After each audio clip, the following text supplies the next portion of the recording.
POSCO as a global leader. From domestic player to international titan, POSCO grew to become one of the world's largest steel makers. We last left off with the start of the Pohang Iron and Steel Company. Construction had commenced under the watchful eye of Park Tae-jun, a close aide of Korean strongman Park Chung-hee. On July 31, 1972, only 3 months after the first shipment of steel was sent out to the domestic market, Park was already receiving orders for 7,066 tons of steel plates to be sent to the United States and Taiwan. Unlike most companies, which usually start exporting products based on the growth of domestic consumption, the Pohang Iron and Steel Company began selling its products both domestically and internationally at the same time. The company reportedly sold steel at prices 21 to 42% less than those of foreign companies to Korean customers, who relied on Pohang's cost competitiveness to acquire steel cheaply. One of Pohang's major advantages was government support. South Korea had the won devalued to make exports more competitive, and various incentives were introduced as part of the country's first and second 5-year plans. These incentives took various forms, including direct cash subsidies for exported products, preferential tax treatment of export income, interest rate subsidies, tax exemptions on intermediate inputs, and tariff exemptions on imported raw materials used for export production. During the 1970s, preferential interest rates and tax and tariff exemptions accounted for more than 90% of gross subsidies per dollar of exports. Labor costs also helped.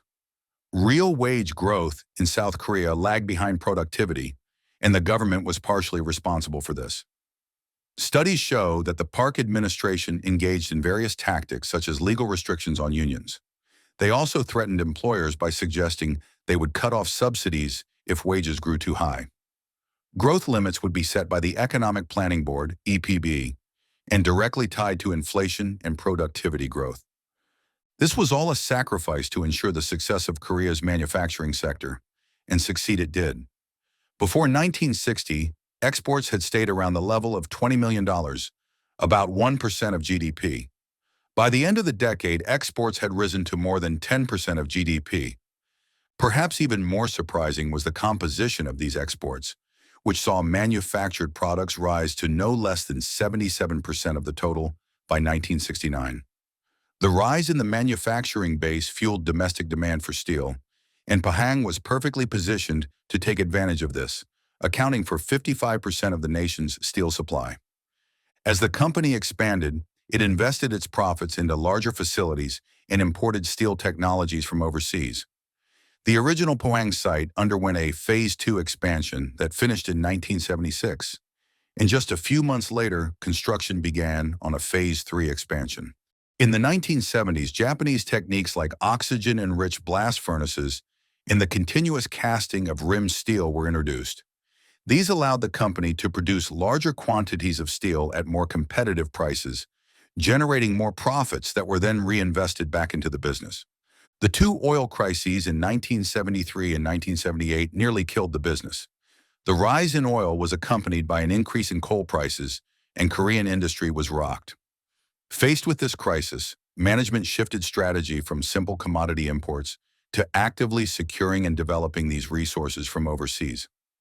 Starting with the Tanoma mine in the United States in 1978 and moving on to the Mount Thorley mine in Australia and the Green Hills mine in Canada, the Pohang Iron and Steel Company participated in developing mines around the world and established the foundation for a steady supply of raw materials. Recovering from these crises, the 1980s and 1990s saw a rapid acceleration for the Korean steel industry. Demand always exceeded the supply, and Pohang began to increasingly internationalize. In 1986, management paved the way for Korean steel by establishing institutions for R&D in the sector. POSCO, a private university, was established in Pohang, along with RIST, the Research Institution of Science and Technology. The goal of these facilities was to train local talent and ensure the company always stayed ahead of competition when it came to the next generation in steelmaking. CEO Park Tae-jun was quoted as saying, "You can import coal and machines, but you cannot import talent." By the late 1980s, Pohang Iron and Steel was the 5th largest steel company in the world, with an annual production reaching nearly 12 million tons. In 1992, it achieved ISO 9002 certification, a global standard established by the International Organization for Standardization, ISO. In 1994, shares of the company were even listed on the New York Stock Exchange. The success of the steel company was not without setbacks, however. Just a year before the public offering, CEO and founder Park Tae-joon submitted his letter of resignation to the board of directors. Park Tae-joon, who reportedly had run-ins with President of the Republic, Kim Young-sam, and his Democratic Liberal Party, was replaced by Vice Chairman Hwang Kyung-no. In an interesting turn of affairs, Park ended up having his reputation restored and served briefly as the Prime Minister of South Korea in 2000. The second CEO was not long to last, however, and Chung Myung-sik eventually replaced him. His introduction led to a series of internal reforms meant to address long-standing issues within the company. Under the initiative of a new POSCO, these changes had three main goals: expulsion of irrationality, abolition of authoritarianism, and innovation of the business structure. Throughout the corporate structure, decentralization and enhanced decision-making were stressed, and the company did its best to avoid hierarchies among its employees. Now we are in the late 90s. Remember Kim Young-sam, leader of the Democratic Liberal Party and president of South Korea? Well, after the resignation of Park Tae-joon, the final years of Kim's presidency did not go down well. Kim Young-sam was widely blamed for the downturn in the Korean economy during the 1997 Asian financial crisis, which saw a 6.7% contraction in the overall economy, unheard of in modern Korean history. Being preceded by 3 decades of high growth, most Koreans were in shock and ultimately unprepared for such an event, and the Kim administration signed a 3-year agreement with the IMF to secure $58 billion of financing, the largest rescue package in the organization's history. Kim Young-sam was ultimately wrecked in the polls, which saw his approval rating fall from 90% in 1993 to a record low of 6%. In the end, he was replaced by Kim Dae-jung, whose main goal was to revitalize the country. A core part of Kim Dae-jung's platform was the privatization of the economy, and this ultimately led to the government selling its POSCO shares in the market. By 2000, this privatization was complete, and the government owned less than 20% of the company. Foreign investors owned 58%. The 2000s were marked by increasing competition and the 2008 financial crisis, which forced POSCO to revise its growth plans. Imports from Japan, China, Russia, and Brazil put pressure on the company's domestic market share, and Korean competition had also increased with the rise of local mini-mills in the preceding years. Micro-factories designed to produce cheap, lower-quality steel by reducing reliance on blast furnaces. Despite its losses in the Korean market, POSCO managed to retain its edge by hedging itself to the growth of emerging markets, namely China and India.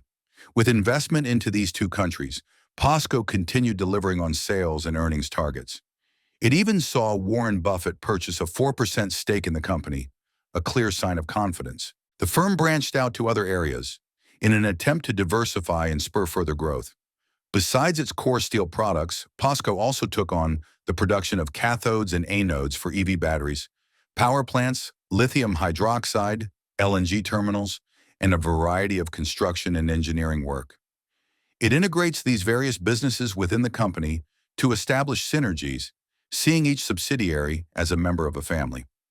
POSCO certainly faces big challenges. Cheap foreign-made steel has flooded the markets, not to mention Trump's trade war and the demographic headwinds that Korea faces. These issues ultimately led the company to shutter its first steel wire rod plant in Ulsan last year, which had been in operation for 45 years. Explaining their actions, management cited the low demand for steel rods in the domestic market, as foreign imports had already met local needs. They expanded that POSCO Works will reduce focus on a price-centric competitive market and instead focus on high-value steel products such as cold-heading quality steel, spring steel, and bearing steel. This seems to be the strategy the company is taking in the 21st century. Cost-cutting, operational efficiencies, and a focus on high-growth, high-value end markets through which the company can continue to stay relevant. POSCO supplies critical material for Korea's automotive sector, its shipbuilders, its electronics manufacturers, as well as its defense industry. The defense industry in particular is important, as Seoul sees its welfare as integral to staving off the North. All in one company, POSCO fulfills each of these essential roles and is thus unlikely to be replaced. Regardless of how it performs on the global stage, its importance to the domestic market is too critical. One of South Korea's largest corporations, it seems likely that POSCO has captured the nation. It is simply too big to fail.